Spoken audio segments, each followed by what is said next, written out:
dia! Hoje é domingo, dia 4 de agosto, mais um mês começando e ele já está cheio de novidades sobre o agronegócio. E olha só quem está de volta, professor Celso, em nome de toda a equipe Agrofag, desejo as boas-vindas para o senhor. Como é que o senhor está? Tudo bem, agradeço a todos, né? Uma pequena cirurgia no ombro, mas está tudo bom. 100%. Retornando a casa 100%. Que bom, que bom. Seja bem-vindo de volta. Obrigado. Vamos dar uma olhada então nos assuntos dessa edição, olha só. Você vai saber que plantação é essa que deixou a paisagem ainda mais bonita no município de Braganey, no oeste do Paraná. Está aqui a planta dela, né? É uma planta que deve ter aí 1,60 m mais ou menos de altura, né? E essa moto? O que está fazendo no meio da lavoura? O georreferenciamento é usado na correção do solo e auxilia no aumento da produtividade nas lavouras. No estúdio, especialistas falam sobre os benefícios que essa tecnologia traz para o produtor rural. Dia de Campo mostra as vantagens da integração lavoura-pecuária. Pesquisa testa 4 tipos de sistemas de produção para saber qual oferece melhores resultados no campo. O Agrofag conversa com o Nelson, produtor de mandiocas lá do noroeste do estado. Ele é conhecido nas redes sociais pelas dicas que compartilha a respeito da mandiocultura. Estou passando aqui para deixar uma dica. Moçada, não vamos ficar enterrando qualquer coisa no chão, não. Bora selecionar as ramas, rama com vigor.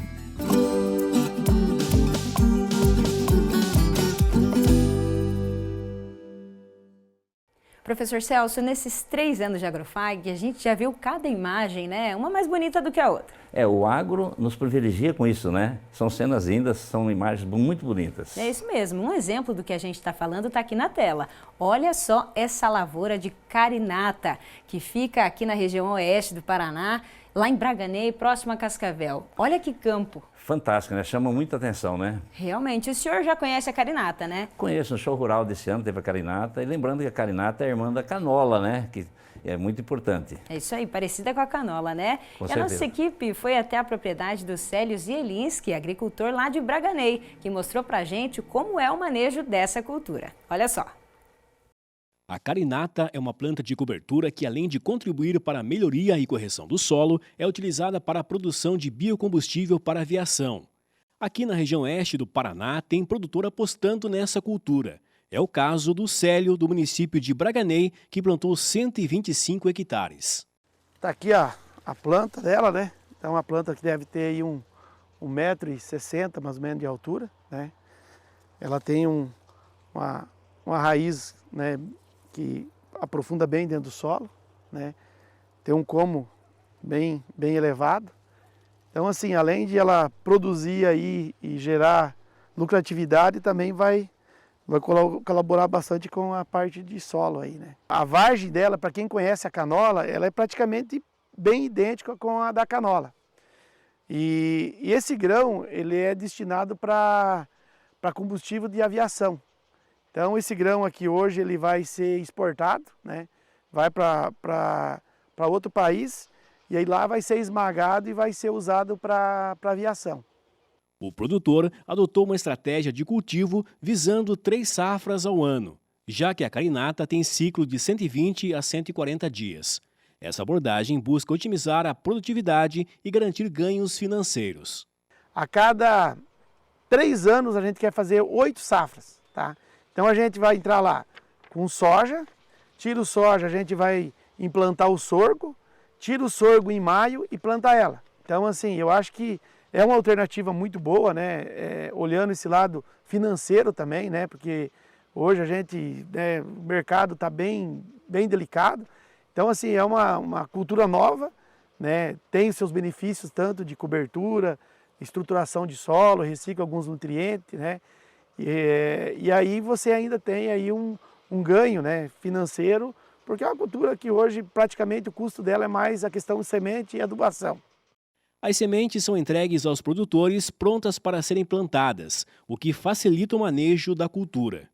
O plantio foi feito no dia 1º de maio. Célio fez apenas uma aplicação de fungicida na pré-floração, fase inicial. Como a lavoura está se mantendo saudável e bem desenvolvida, não teve a necessidade de outras intervenções. O manejo foi muito tranquilo, a gente só fez uma aplicação de fungicida nessa área, tá? não foi feito nada de inseticida, não foi precisado fazer limpa, nada. A gente plantou e só foi feito de fungicida aí na pré-florada e está desse jeito a área aí. Célio, acho que outra questão também que o produtor sempre questiona é a questão da produtividade, né? Fala um pouco pra gente quantas sacas por hectare é a expectativa.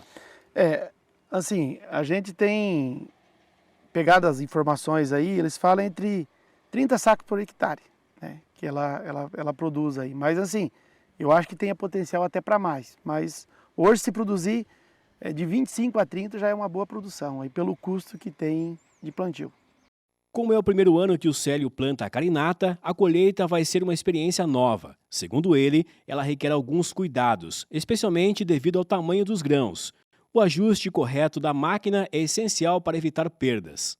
Como é uma cultura que a gente nunca, vamos falar assim, colheu ou até mesmo tem conhecimento, a gente tirou já algumas informações, tem que cuidar um pouquinho, uma cultura que debulha muito fácil, né?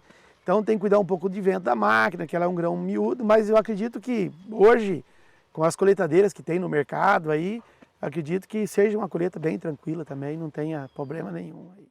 Já sobre a comercialização, o produtor estabeleceu parcerias. A empresa fornece as sementes e garante a compra de toda a produção, pagando o preço de balcão da soja. Isso ofereceu mais segurança ao produtor, já que o mercado ainda é restrito na região. O preço dela vai ser pagado balcão de soja. Então, assim, o balcão está lá R$ 121, hoje o preço dela é R$ 121.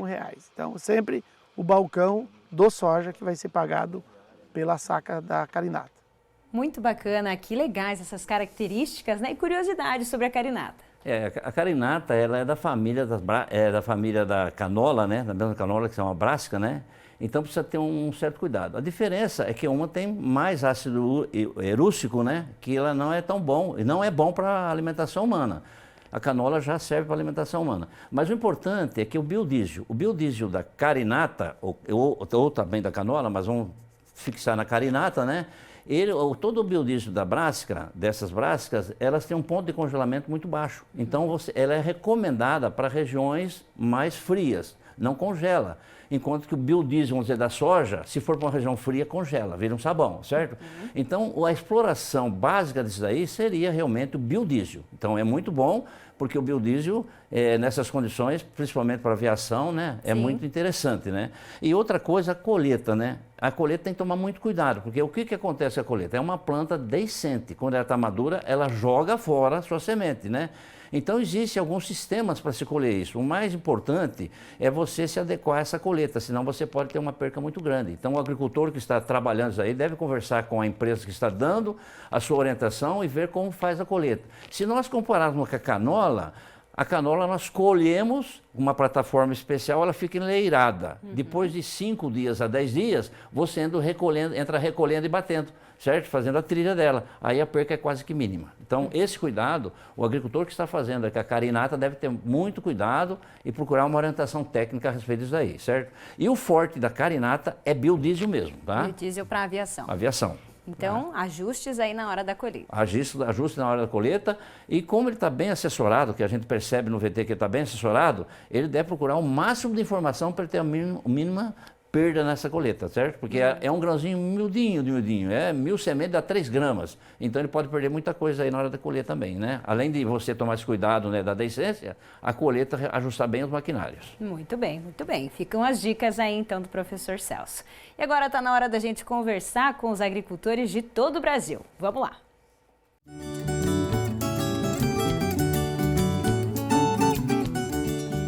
A gente começa com a pergunta do Francisco dos Santos, da cidade de Ipu, no Ceará. Olha só o que ele enviou para a gente. Olá, eu queria saber uma simples pergunta. Quantas carreiras de melancia são suficientes para uma terra de 100 metros de comprimento com 100 metros de largura? Em outras mensagens com a nossa produção, o Francisco comentou que tem apenas 17 anos e que, na verdade, foi o pai dele que pediu informações sobre o plantio de melancias. Então, Francisco, a resposta vem do engenheiro agrônomo do IDR Paraná, Diego Couto. Segundo ele, o espaçamento entre linhas de plantio é variável, conforme o vigor da variedade plantada, a mecanização da lavoura e o tipo de irrigação. No caso de vocês, pelo tamanho da área, a média recomendada é de um espaçamento de 2,5 metros, sendo assim 40 linhas de plantio nessa área. Então, obrigada ao Diego pela informação e esperamos ter ajudado o Francisco e o pai dele. E não esqueçam de mandar as fotos da plantação aqui para o Agrofag. Agora é a Raquel que quer tirar uma dúvida sobre milho, uma questão bem curiosa. Veja só o que ela mandou para a nossa equipe então. Aquele milho que a gente compra na loja de ração para dar para a galinha, se a gente plantar no quintal, dá espiga? Então, Raquel, quem vai te orientar sobre isso é a engenheira agrônoma Ingrid, que é lá do Mato Grosso e é especialista nessa cultura. Veja só. Olá, telespectadores do Agrofag. Meu nome é Ingrid Silva, eu sou engenheira agrônoma e doutora em genética e melhoramento.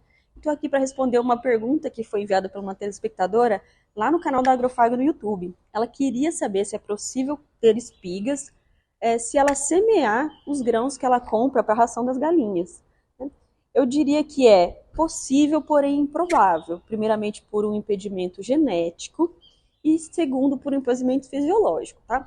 Aquelas espigas vistosas que a gente vê nas nossas lavouras comerciais, que a gente colhe para comer milho cozido, fazer pamonha, bolo, né? E principalmente com exploração comercial para fazer rações, óleo, né? Elas são, aquelas plantas que geram essas espigas, elas são o resultado de uma combinação única de duas linhagens que os pesquisadores cuidadosamente escolheram. E quando você colhe isso, que seria o grão, né, você não consegue repetir essa combinação, né, que daria essa espiga vistosa. Então a chance genética é que seja gerada uma espiga de muito menos valor, potencial, vistosa, né, que atenda ao interesse dessa telespectadora, por exemplo, para o consumo. Outro impedimento é o fisiológico, né? Sementes, para terem viabilidade para formar uma planta e chegar até a espiga, né, elas são cuidadosamente acondicionadas, armazenadas em uma umidade ideal, temperaturas controladas, para garantir um padrão de vigor e germinação. Se a gente for fazer um paralelo com aquele exercício do algodãozinho, do feijão lá na escola, provavelmente você gere algumas plantinhas ali da germinação de alguns grãos íntegros dessa ração que ela compra, tá? Mas é muito provável que ela não tenha, né, as reservas para chegar a se desenvolver numa planta em estágio reprodutivo gerando a espiga. Então a nossa sugestão é que, se o desejo é produzir para esse consumo in natura, é que realmente ela adquira sementes certificadas, né, com um padrão garantido, de germinação e vigor garantido pelo MAPA, e que principalmente faça o plantio em áreas adequadas, né, para agricultura, em períodos adequados, até para não trazer uma contribuição negativa para algumas doenças e problemas fitossanitários que historicamente vêm dessas áreas produzidas aí em pomares, né, em produtores que não têm o desejo de explorar comercialmente algumas culturas, e serve aí de ponta verde para vários problemas que a gente tem hoje na agricultura, como o próprio enfesamentos. A gente teve a experiência, por exemplo, do greening na laranja, né? Então, a gente sugere que você tome esse cuidado. É isso aí, valeu Ingrid e um abraço para Raquel. Continue sempre com a gente acompanhando o Agrofag pela KTV ou em nosso canal no YouTube. E se você também tem dúvidas sobre o manejo de alguma planta ou criação, fale com a gente pelo nosso WhatsApp, é 45-3321-3970, tá aqui na tela. Se tem fotos ou vídeos da produção, conhece alguém que queira compartilhar informações e novidades aí da sua região ou sugerir assuntos que podemos tratar aqui no programa, entre em contato com a gente. Estamos em todas as redes sociais, no Instagram, no TikTok, no YouTube e também no Facebook. Participe conosco. Preservar o solo para produzir grãos e criar animais com qualidade. Esse é o objetivo da integração lavoura-pecuária. Nesse método, a mesma área é usada para lavouras e o rebanho, alternando as atividades ao longo do ano. Dessa forma, a prática ajuda a melhorar a qualidade do solo e aumentar a produção. O Instituto de Desenvolvimento Rural do Paraná reuniu pesquisadores e extensionistas para promover um dia de campo sobre o assunto. Veja como foi. O que a gente vê na imagem são áreas que têm alta produtividade na agricultura e que também abrigam animais saudáveis com a nutrição em dia. Isso é fruto de estudos desenvolvidos no Polo de Pesquisa do IDR Paraná, em Santa Teresa do Oeste, sobre manejos voltados à integração lavoura-pecuária. Esse tipo de sistema é realizado em áreas que são utilizadas para a implantação de lavouras e a criação de rebanhos de forma rotativa. O seu Valentim tem propriedade em Medianeira. O agricultor adota práticas para tornar a produção do gado leiteiro mais rentável, a partir das orientações que recebeu da assistência técnica. Principalmente a adubação que eles estão usando aqui para a gente chegar na propriedade e começar a adaptar o tipo da adubação para tirar custo, né? Porque hoje o segredo na agricultura é você começar a tirar custo para se manter lá, né? De repente tu está jogando dinheiro fora com certas adubação que a tua planta que você vai injetar lá na tua agricultura não renda, né? Um dos maiores interesses do seu Valentim é saber mais sobre a reutilização do adubo orgânico, o que torna a produção mais econômica. Esse foi justamente o tema que o pesquisador Luiz Anão demonstrou nessa área. Então, por exemplo, quando você tem ali um tratamento com adubação mineral, vamos supor que ele custou R$2.000 para adubar 1 hectare. Com adubação com cama de aviária aqui, por exemplo, ela está saindo em média R$600 por hectare. E se o produtor, né, da região tem o seu aviário, o custo para ele vai ser praticamente só para esparramar esse adubo, essa cama de aviário. E em relação ao teor de nutrientes, né, tanto o dejeto de suínos, dejeto de aves, ele substitui parcialmente, pode ser substituído parcialmente, o produtor pode jogar metade do mineral e metade em forma de dejetos animais, ou ele pode substituir 100%, né? Por quê? Porque o solo da região oeste ele já é um solo bem fértil. Então as nossas adubações aqui, para todas as culturas, ela é uma adubação que a gente chama de adubação de manutenção. Ou de restituição. Eu só vou devolver para o solo, através da adubação, o que vai ser retirado do sistema nos grãos. Então, por exemplo, colheu 3 hectares aqui de 3 toneladas por hectare de soja, milho, aveia. Você só tem que restituir para o sistema o nutriente que saiu no grão. Então isso é muito fácil de fazer com os dejetos de animais, né, que são abundantes na nossa região. Os pesquisadores também apresentaram, por meio de trincheiras, os resultados da rotação de culturas. Nesta, as protagonistas são as chamadas plantas melhoradoras de solo. São elas a aveia branca, o centeio e a ervilha forrageira. O Celso, que pesquisa o assunto há 3 décadas, explica por que elas têm essa característica. Tem uma boa produção de massa aqui na superfície e tem uma boa produção de raiz no perfil. O efeito do tráfego, do passeio, do trânsito de animais aqui sobre o solo, ele é menor sobre o aspecto da compactação, porque existe toda uma estrutura aqui de dissipação da energia quando o animal pisa sobre o solo, porque existe palhada, né, seja verde ou seca, e existe um sistema de raiz aqui que funciona como um suporte extra à pressão exercida pelo casco dos animais. Isso tudo permite com que os efeitos do passeio, do trânsito dos animais aqui seja minimizado sob o aspecto da compactação. Sem contar ainda que essa estrutura de raiz aqui no perfil, ela criam falhas aqui na estrutura quando o solo seca e ele se contrai e quando ele se umedece e ele dilata, essas raízes aqui criam fissuras que vão trabalhar como falhas na estrutura que vão permitir uma reforma natural da estrutura do solo.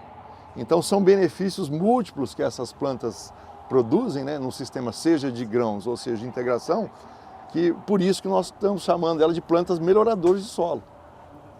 Elas vão além de uma planta de adubo verde, é além de uma planta de cobertura, é além de uma planta só de serviço. É uma planta que ela tem múltiplas funções na melhoria da qualidade química, física e biológica do solo. A Cristiane veio acompanhada da filha, Luísa. Elas têm um pequeno sítio em Nova Aurora e viram de perto as dicas para melhorar a qualidade das pastagens. A gente está com 10 vacas matrizes, né? Estamos com mais 4 para poder estar chegandinho aí para poder criar. A gente faz a entrega para a Frimeza, né? E E a gente também está com qualidade assim em questão de fazer empiqueteamento. Então a produção nossa hoje está com 160 litros diário, mas o nosso intuito é chegar a 300 litros diário. A gente hoje busca bastante informação justamente para a gente ver custos, né? Então a gente quer quanto mais você poder economizar na sua propriedade hoje, mais benefício para a gente, né? Então, para nós, essas foliar que eles estão nos apresentando hoje vai ser de alta qualidade para nós, né? E benefícios para os meus animais.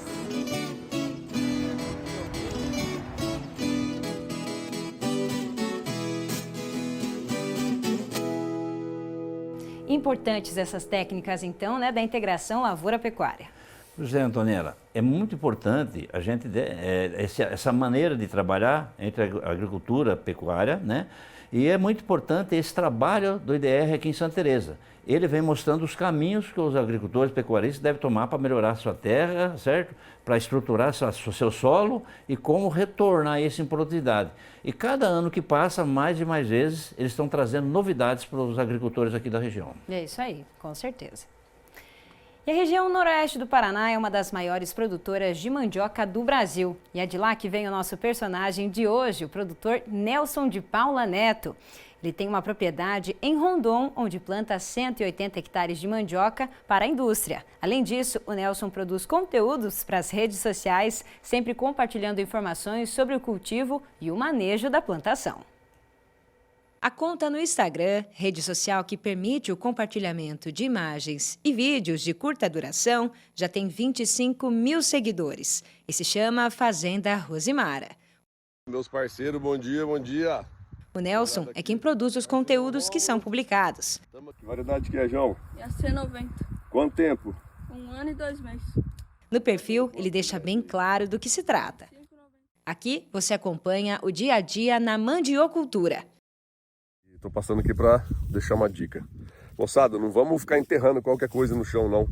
Bora selecionar as ramas, rama com vigor, porque aí você já vai estar iniciando o plantio corretamente.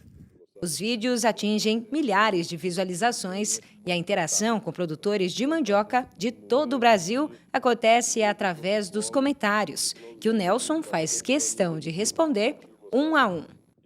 Nós somos seguidores do perfil da Fazenda Rosimara e entramos em contato com o Nelson para saber de onde vem tanta inspiração e paixão pelo cultivo da mandioca. Então o Nelson vai contar para a gente um pouco mais sobre a atividade dele com o plantio, manejo e trazendo também as tecnologias para a produção de mandioca. Ele está lá em Maringá e vai conversar com a gente agora. Seja bem-vindo, Nelson. Tudo bem? Como é que vai? Tudo certinho por aqui também. Então, para a gente começar, eu queria que você explicasse aí nas áreas que você tem de cultivo de mandioca, são cerca de 180 hectares na região de Rondon, noroeste do Paraná, e de que maneira você e a sua família começaram com o plantio e o desenvolvimento de áreas muito produtivas de mandioca. Conta pra gente. Primeiramente, é um prazer estar aqui fazendo parte do programa de vocês.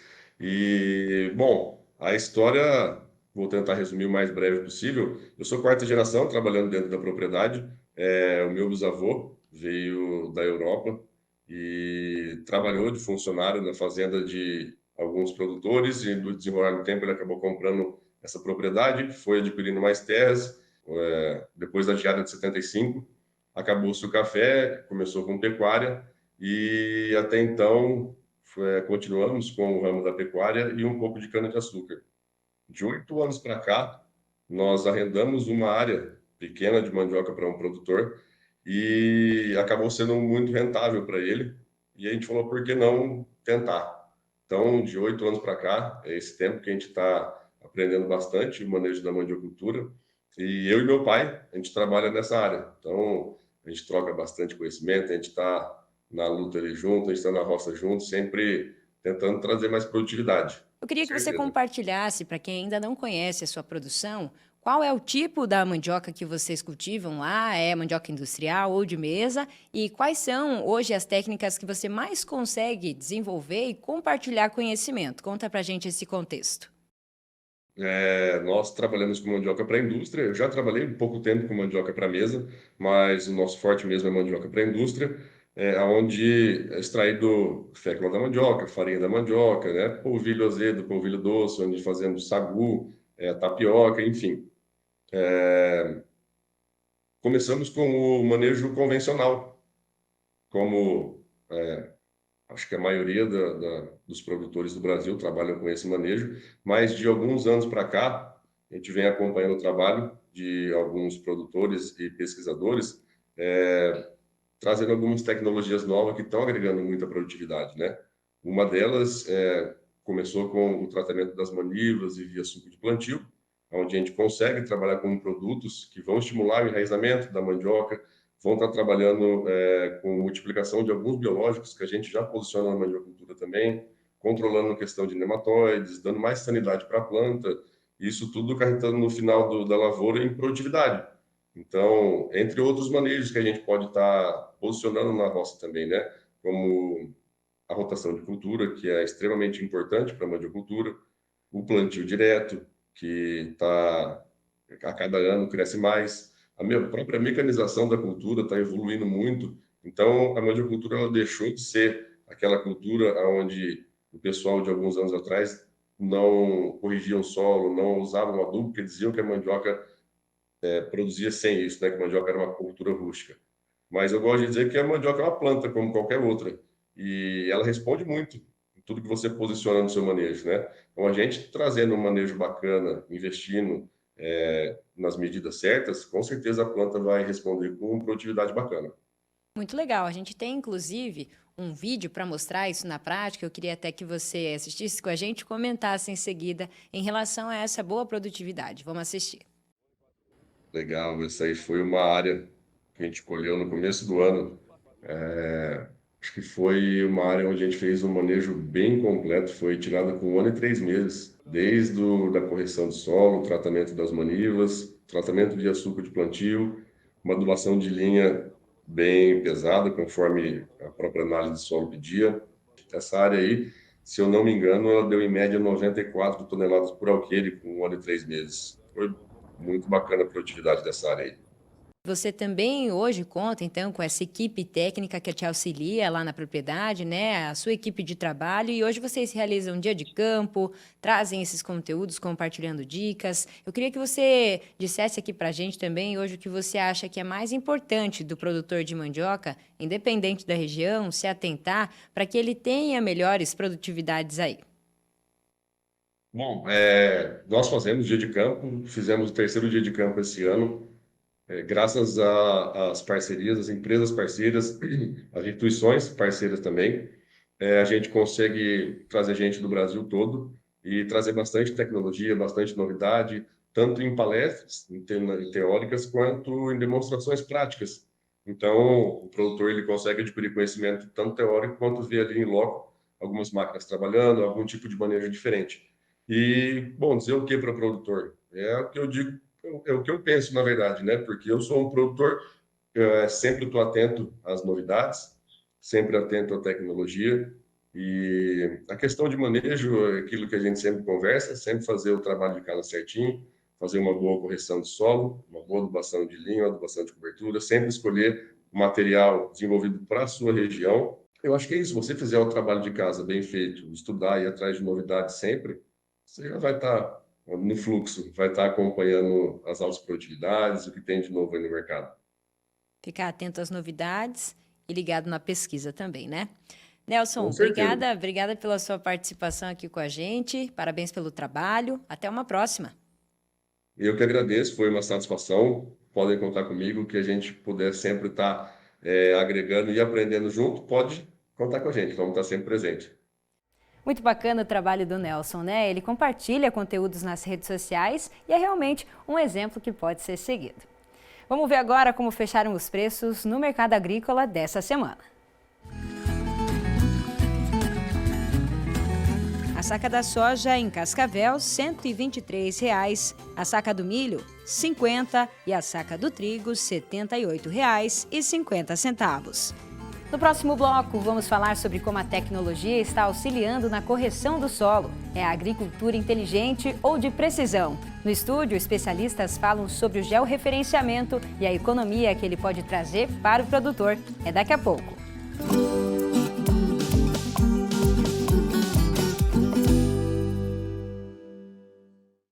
Conectados ao mundo. Somos todos. Somos um só. Somos muito mais. Global Connection. Descubra um novo programa de pós-graduação Centro Universitário FAG. Acesse o site e conheça os cursos disponíveis. Conexões internacionais e experiências transformadoras. fag.edu.br/pós. Inscrições pelo fone 4533213964. Pós-graduação Centro FAG. Global Connection. Realize. Vestibular agendado Centro FAG. Ingresso imediato para todos os cursos via segunda graduação, vestibular agendado, prova online ou nota do Enem. Inscreva-se e aproveite o desconto especial de primeira mensalidade. Passaporte 40+ exclusivo FAG. Acima dos 40 anos, sua idade é convertida em desconto na mensalidade. E o passaporte é válido até o final do curso. fag.edu.br/agendado. Centro Universitário FAG. Aqui você realiza.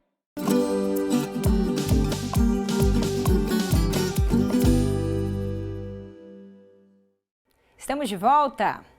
Para alcançar os melhores resultados no campo, o produtor deve estar sempre atento à qualidade do solo. Afinal, é ele o ponto de partida para qualquer atividade no meio rural. E uma das maneiras de identificar se a saúde do solo está em dia, garantindo uma boa produtividade na lavoura, é através da agricultura de precisão. O georreferenciamento, por exemplo, é uma tecnologia que permite a correção personalizada do solo. A imagem não é comum e chama a atenção de quem vê. O que será que este rapaz está fazendo de motocicleta no meio da plantação?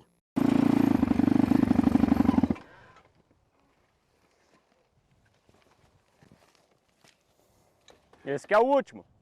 Apesar da cena inusitada, é fácil explicar que tipo de trabalho ele está fazendo. O Jean, que é técnico agrícola, está colhendo o material para fazer a análise do solo desta propriedade. Mas antes de mostrar os métodos que ele utiliza, é preciso entender o início do processo, que começa com o Cleverson. É ele quem avalia os mapas de produção da área a ser analisada. O primeiro passo será contornar essa área, gerar um mapa georreferenciado para a gente poder gerar um mapa de produção desse cliente. Depois que gera esse mapa de produção, o mapa de produção ele vai trazer para a gente a estatística e mostrar onde a gente tem uma maior e menor produção dentro da área. A partir desse mapa de produção pronto, a gente vai ter a legenda que vai mostrar aonde eu tenho a maior produção, quantos por cento eu tive de produção alta, média e baixa e quantos hectares isso corresponde dentro da minha área. No mapa, as cores representam a qualidade da produção. Por exemplo, a verde indica áreas de alta produtividade, a amarela média e a vermelha baixa. Através dos dados que a gente tem em cima do mapa de produção, será gerada as zonas de manejo para ser coletado. Então vai ser separado, indiferente do tamanho, do formato que tem essa mancha, para ser coletado em cima dessa área, né? Então dentro de cada grid desse, a gente vai ter 5 subamostras que gerarão uma amostra composta. Então a gente vai buscar informações direcionadas. Por que eu tenho uma produção alta? Por que eu tenho uma produção baixa? Por que eu tenho uma produção média? O que tem de tão bom dentro de uma produção que está boa e o que está me faltando ou o que pode estar em excesso dentro de uma produção que eu estou perdendo produtividade. A partir da geração do mapa é que entra em ação o trabalho do Jean. Com o notebook em mãos, ele transfere as informações para o GPS e segue de moto pela área onde vai fazer a coleta das amostras do solo. Bom, então a partir da hora que você chega no ponto, você vai localizar a sua área para inserir o trado sobre o solo. Sempre procurar no meio da linha do plantio que foi feito recente, para não pegar os nutrientes. O material coletado pelo Jean é enviado ao laboratório.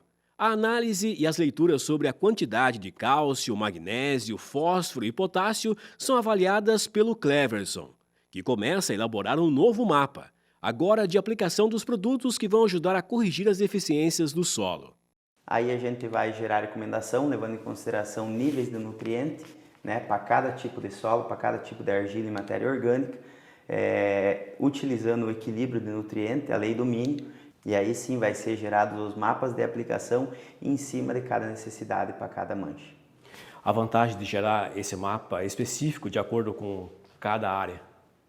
Qual que é a importância para o produtor também?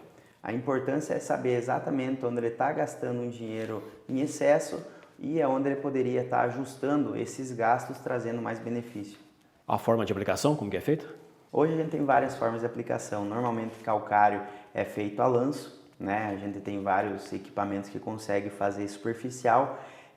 Fósforo a gente consegue fazer hoje tanto na semeadeira como na plantadeira ou até a lanço. Potássio também é feito a lanço, aí tem vários equipamentos que conseguem fazer esse trabalho. Com as informações na mão, é hora da aplicação no campo, que é feita somente nas áreas com deficiências e que realmente precisam receber a dosagem de produtos para a correção. E agora a gente continua falando sobre esse assunto, agricultura de precisão, e também entendendo um pouco mais sobre esse sistema que leva em conta o georreferenciamento. Para isso a gente vai falar aqui com o Elton Rosa, engenheiro agrícola e professor de agronomia da FAG. Seja bem-vindo, Elton. Bom dia, Antoniela. Bom dia, Celso. Muito bem, que bom recebê-lo. E também Cleverson Capuani está aqui com a gente, sócio-diretor da APEMAC. Seja bem-vindo. Bom dia, Antoniela. Bom dia, Celso. Tudo bem? Como a gente acompanhou na reportagem aí, né, eu acho que é interessante a gente tratar desse assunto já desde o comecinho. Então, entender o que você tem na sua lavoura para você aplicar na medida certa e no local correto. Esse é o objetivo principal, né, Cleverson?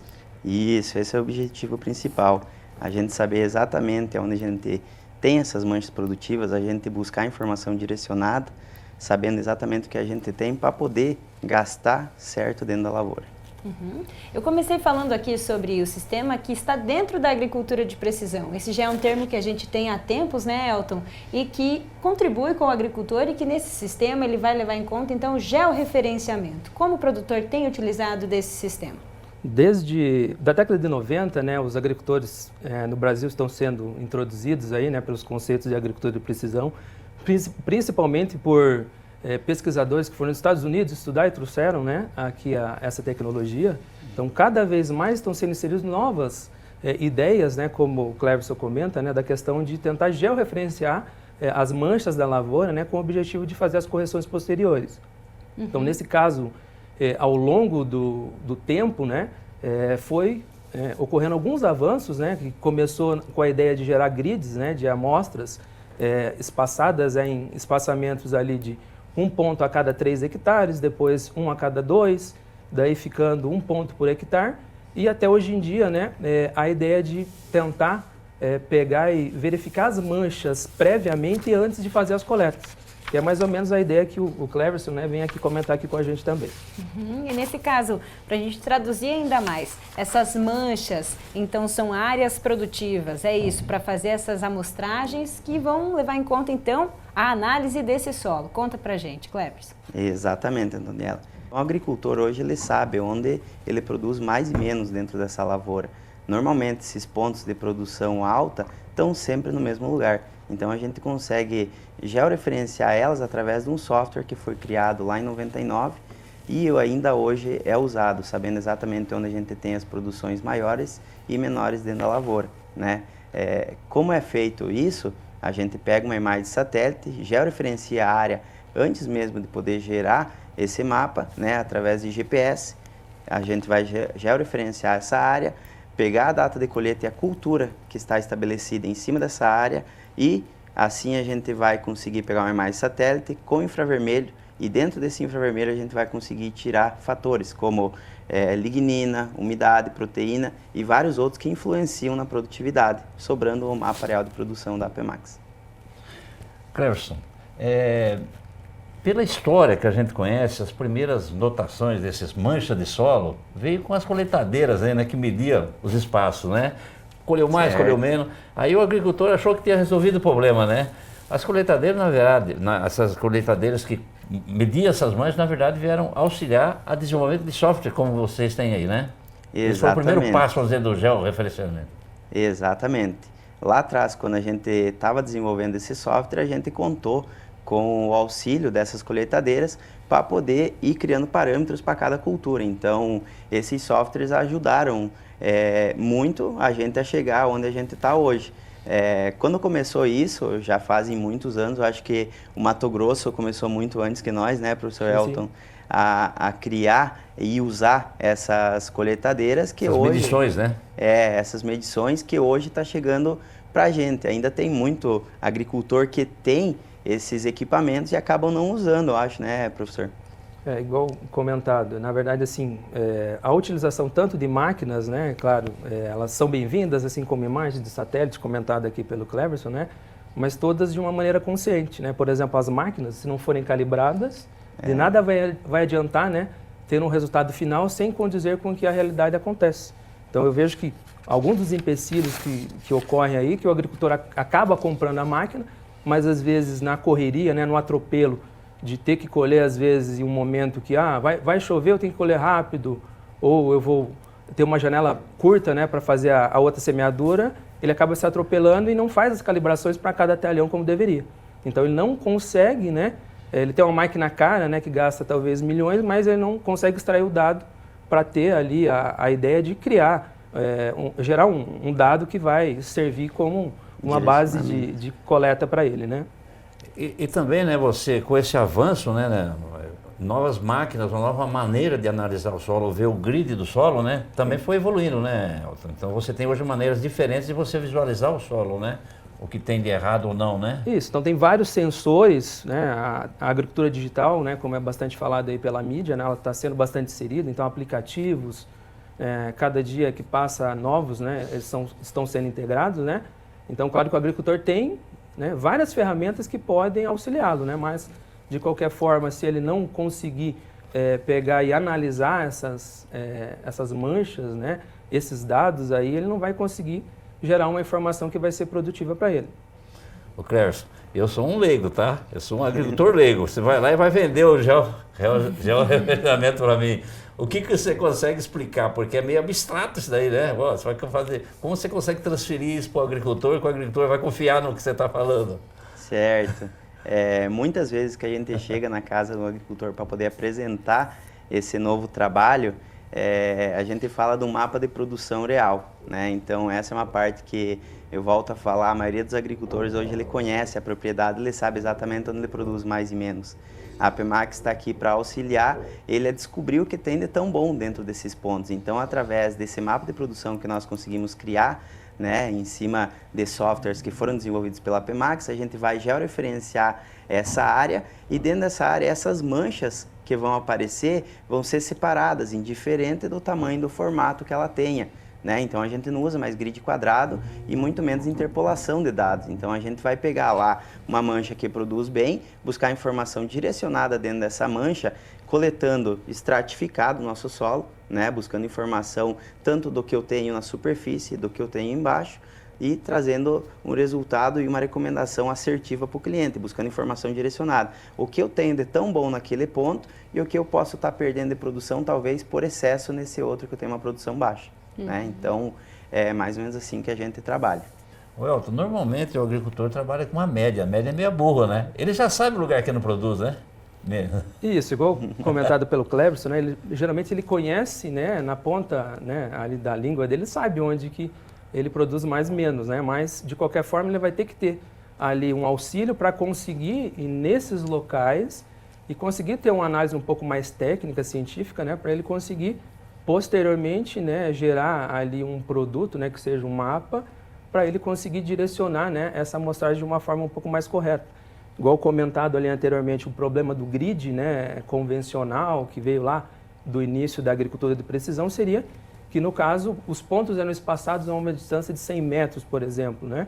E vamos pensar, uma variabilidade dentro dessa distância ela pode acabar acontecendo e o mapa ele não vai representar isso, porque o mapa é feito por um processo chamado interpolação. Então, ele vai pegar os dados, né, dos vizinhos, né, dos pontos vizinhos e vai acabar fazendo uma estimativa. Então, claro que o método comentado ali, né, inserido com outras tecnologias, né, como também imagens de drone, né, alguns sensores que podem ser utilizados a campo para coletar outras informações, eles ajudam a criar um banco de dados, né, como se fosse colocar um mapa em cima do outro e tentar extrair, né, ali as informações que seriam as melhores para identificar essas manchas aí ao longo do tempo. Eu vou aproveitar o gancho para falar sobre esse tipo de amostragem também que a gente acompanhou na reportagem, para entender o que é preciso, além da camada superficial, então, produtiva, vocês vão um pouco além, né? Vocês conseguem ter esse acesso um pouco mais abaixo realmente desse solo. Exatamente. Hoje a Pimax trabalha com um processo de coleta onde a gente estratifica nossas análises. Então hoje o agricultor ele vem usando calcário superficial, potássio superficial, muitas vezes fósforo plantado em superfície 2, 3 centímetros numa cultura de inverno. A gente vem plantando fósforo em soja, milho a 3, 4 centímetros. Então a nossa fertilidade está toda na parte superficial do solo. A gente precisa saber o que tem de nutriente nesse solo, mas também precisa saber onde é que ele está posicionado. Isso vai servir para mim tomar uma decisão na hora de eu gerar minha recomendação, né? Hoje a gente pensa em produtividades altas. Todas as áreas que a gente tem produtividade alta, a gente tem um perfil com nutrientes equilibrados, tanto em cima como embaixo, né? Numa seca, por exemplo, o solo ele vai secar de cima para baixo, então não adianta nada eu ter uma quantidade absurda de nutrientes na superfície.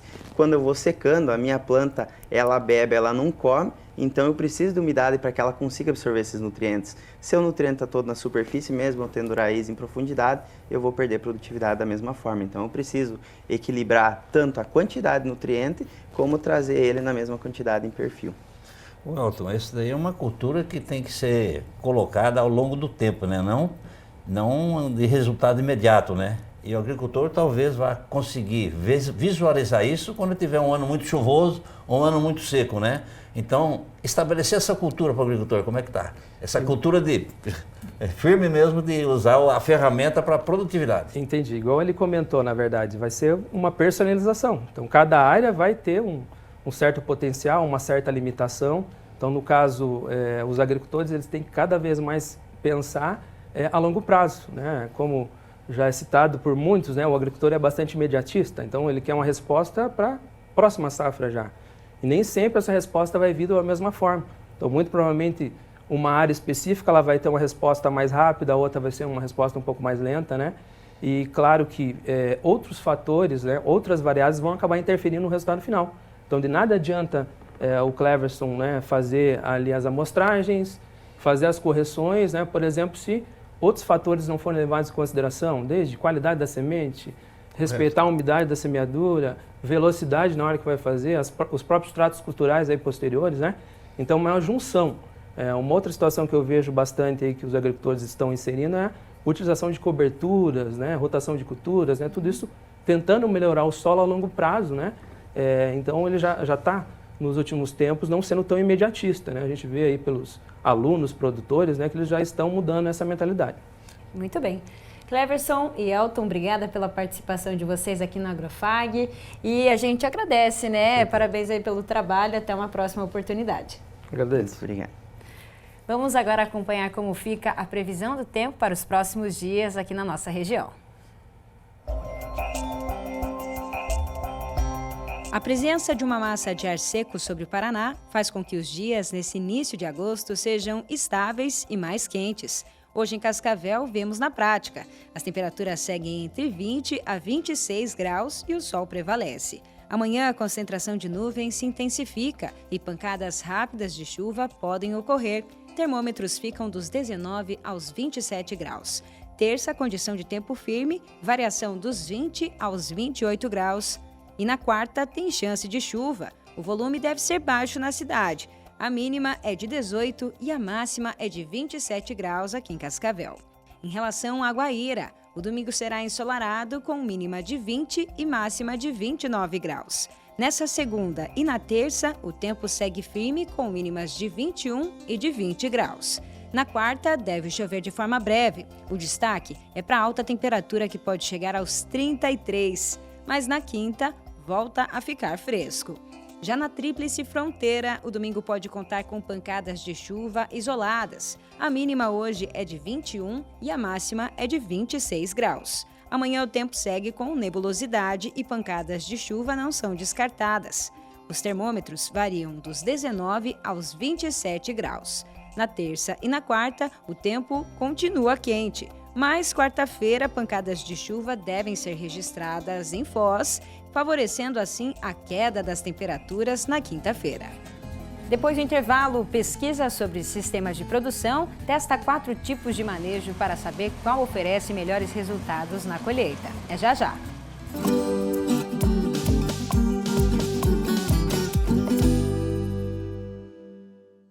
Vestibular agendado Centro FAG. Ingresso imediato para todos os cursos via segunda graduação, vestibular agendado, prova online ou nota do Enem. Inscreva-se e aproveite o desconto especial de primeira mensalidade. Passaporte 40+ exclusivo FAG. Acima dos 40 anos, sua idade é convertida em desconto na mensalidade. E o passaporte é válido até o final do curso.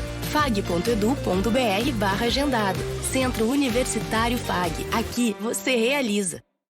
Conectados ao mundo. Somos todos. Somos um só. Somos muito mais. Global Connection. Descubra um novo programa de pós-graduação Centro Universitário FAG. Acesse o site e conheça os cursos disponíveis. Conexões internacionais e experiências transformadoras. fag.edu.br/pós. Inscrições pelo fone 4533213964. Pós-graduação Centro FAG. Global Connection. Realize. Colégio FAG Bilíngue. Somos uma escola sedimentada em valores familiares, focada na excelência da qualidade no ensino. Surpreenda-se com nossa estrutura padrão internacional. 120 laboratórios de ensino de última geração, hortas, fazenda, trilha ecológica, 8 parques externos e 2 internos, centro multiesportivo, auditórios e muito mais. Agende sua visita. Estamos prontos para receber você e sua família. Colégio FAG Bilíngue. A universidade começa aqui.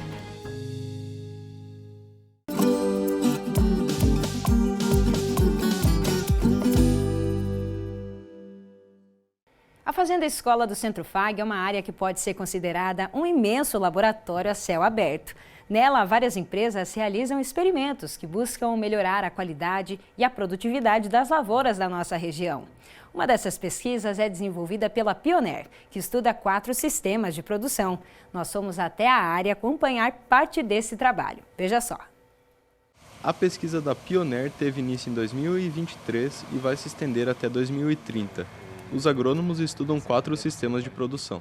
O primeiro deles é o milho safrinha consorciado com braquiária e plantio de soja no verão. O segundo é o sistema tradicional de rotação de culturas. O terceiro é o consórcio do milho safrinha com aveia e, novamente, soja no verão. Por fim, o plantio de soja no verão e milho safrinha. Os 4 sistemas são avaliados com foco nas produtividades das lavouras. O objetivo é avaliar como é que vai o comportamento da parte do solo, física, química e biológica do solo. E a parte, então, a física do solo, nós estamos avaliando a questão de compactação, como é que vai a evolução de cada desses 4 sistemas de produção. Estamos avaliando a parte nutricional, quanto de matéria orgânica que está deixando cada sistema ao longo do tempo, né? E esse trabalho tem uma duração aí de 7 anos, né? Então, está na fase inicial e nós já temos alguns resultados preliminares e pelo menos no primeiro ano a gente observou a curto prazo o consórcio com milho braquiária aí tem dado uma boa rentabilidade, né? E agora o sistema de rotação de cultura a gente já está observando já uma melhora química e física e biológica do solo, né? Apesar do estudo estar apenas no início, o Fernando acredita que já é possível perceber como a produção se comporta conforme os sistemas que são adotados. O ano passado, na safrinha, a gente foi feito um plantio mais tardio, né, a safrinha 2023. A gente colheu na base aí de 347 sacos por alqueire. E aqui, hoje, a gente colheu aqui ainda não avaliamos. Mas na soja já deu para ver o reflexo, né? Por exemplo, onde a gente tinha um consórcio, né? O milho com braquiária foi onde a soja mais produziu. Foi em torno aí de uns 178 sacos por alqueire, né? Já ao passo que onde o sistema convencional, que é feito aqui na região, produziu um pouquinho menos de soja, né? Onde que é feito milho e soja, né? Esse foi o que menos produziu.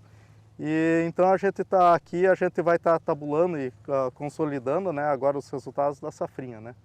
Daí agora onde tem a rotação de cultura, então a gente começou a plantar milho safrinha, no início a gente plantou mix, daí depois a gente tirou o mix, plantamos milho verão, que deu em torno aí de 420 sacos por alqueire no milho verão. colhemos agora o milho verão e agora nós estamos com trigo, né? Então o trigo também está com uma boa expectativa, um bom desenvolvimento, né?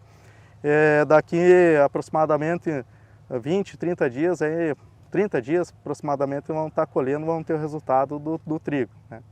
E agora, onde a gente colheu aqui o milho safrinha e depois colhendo ali o trigo, nós vamos estar plantando soja, né? Vamos conferir os preços das carnes no agromercado.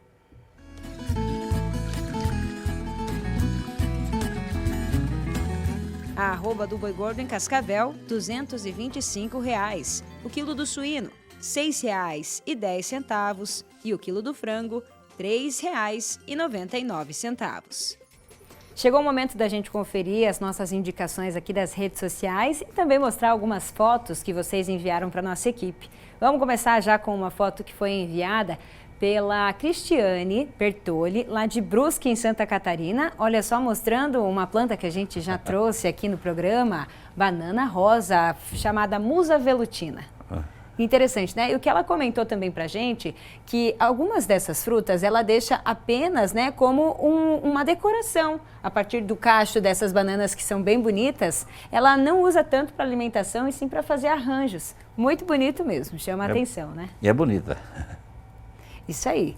Vamos agora então para as indicações de cursos e eventos. A aplicação de defensivos NR 31.7, curso do Senar, vai ser realizado no Sindicato Rural de Cascavel, dia 5 até o dia 7, então nessa semana, das 8 da manhã até as 5 horas da tarde. Tem também outro curso realizado aí em parceria com o Sistema FAEP-Senar, que é o curso Produtor Agrícola, Fertilidade do Solo, lá na Associação Regional dos Engenheiros Agrônomos, aqui em Cascavel, dias 13 e 14 de agosto, então das 8 da manhã até as 5 da tarde. Nós temos também um curso sobre operação de drones, lá na Fundetec, dia 5 até o dia 7 desse mês. E para quem quer saber mais informações sobre esse curso, tem um telefone na tela. É 459-99420063. Agora a gente tem um recadinho que é da Júlia Gazzoni, ela é do Sistema FAEP-Senar, para falar sobre produção de derivados de produtos feitos por abelhas. Vamos ver o que ela diz. Olá! Eu sou Júlia Gazzoni, zootecnista e instrutora do Senar na área de apicultura e meliponicultura. O ano passado, quando eu entrei no Senar, eu fiz a proposta para inserirmos no catálogo o curso de derivados do mel. É um curso que já estava disponível no catálogo nacional, porém indisponível no cenário paranaense. Então eu vi uma boa oportunidade para nós conseguirmos divulgar os produtos das abelhas, principalmente mel, própolis, pólen, geleia real, como cosmético. Houve também uma reformulação, né, com relação aos conteúdos que serão inseridos no catálogo. No próximo mês, né, no final de agosto, nós teremos um curso aí em Cascavel, com o treinamento à base de derivados no mel, mais voltado para a parte alimentícia. É uma excelente oportunidade para o produtor rural ou algum integrante da sua família fazer esse treinamento. Convido você e sua família a participarem do treinamento de derivados do mel na parte alimentícia e a partir de setembro, quando ele já estará no catálogo, a todos os sindicatos e a todas as cidades do Paraná a realizarem, solicitarem este treinamento para diversificar a sua produção e uma alternativa de renda para você e sua família. Muito bem, obrigada, Júlia, por esse recado aí. Fica a dica, então, para os produtores. Agora a gente vai falar de um recado aqui para as mulheres, que a gente já trouxe semana passada, mas reforçamos agora. É o 12º Encontro de Produtoras Rurais, que vai ser realizado no dia 8 e no dia 9, quinta e sexta-feira dessa semana. Então, reunindo aí centenas de mulheres aqui em Cascavel para um encontro muito bacana, troca de experiências. É muito legal para que as produtoras também possam trocar essas ideias, né, prof? Esses encontros são importantes, né? A troca de ideias, o conhecimento é muito importante, muito bom nesse momento. É isso mesmo. Temos também a indicação para a festa, né? Já que domingo que vem é Dia dos Pais, tem festa em honra ao Senhor Bom Jesus, lá na Colônia Esperança, começa às 10 horas da manhã, tem torneio de futebol, almoço, que é um churrasco maravilhoso, com destaque para o porco moura, que eles vão preparar aí para a população que for até o evento. bingo à tarde, matinê dançante, uma festa muito interessante e muito legal lá na Colônia Esperança, inclusive relembrando, né, Dia dos Pais no próximo domingo. Próximo domingo estamos aí. É isso aí. Tem também a 12ª Jornada Tecnológica em Fruticultura lá em Santa Helena, realizado pelo IDR Paraná. Começa 1h30 da tarde, vai até às 4h30. Várias dicas aí, então, para quem quer saber mais sobre produção de uva, goiaba, abacaxi, maracujá e diversas outras contribuições aí para a fruticultura. Tem também o recado aí sobre o Congresso Nacional das Mulheres do Agronegócio, que vai ser realizado em outubro, lá em São Paulo. E para quem quer participar desse evento, falando aí inclusive sobre eventos para as mulheres do agronegócio, temos desconto, então, de 10% para quem ainda não comprou o seu ingresso. A Agrofag é parceiro desse evento. Então, você usa o código AgrofagDESC, tudo junto, DESC de desconto, e você garante seus 10% aí para adquirir o seu ingresso. Temos também, olha só, o 21º Seminário Estadual da Piscicultura, no dia 30 de agosto. Então, é junto com a festa lá do peixe e das orquídeas de Maripá. Fica aí, então, essa indicação para quem quiser saber mais sobre a piscicultura, com atualizações aí do setor. É com esse evento que nós encerramos as nossas redes sociais. Eu te vejo no próximo domingo. Estou feliz que o senhor está de volta aqui com a gente e vai se recuperando, né, prof? Com certeza. Um bom domingo a todos. Bom domingo a todos, pessoal. Até semana que vem. Tchau, tchau.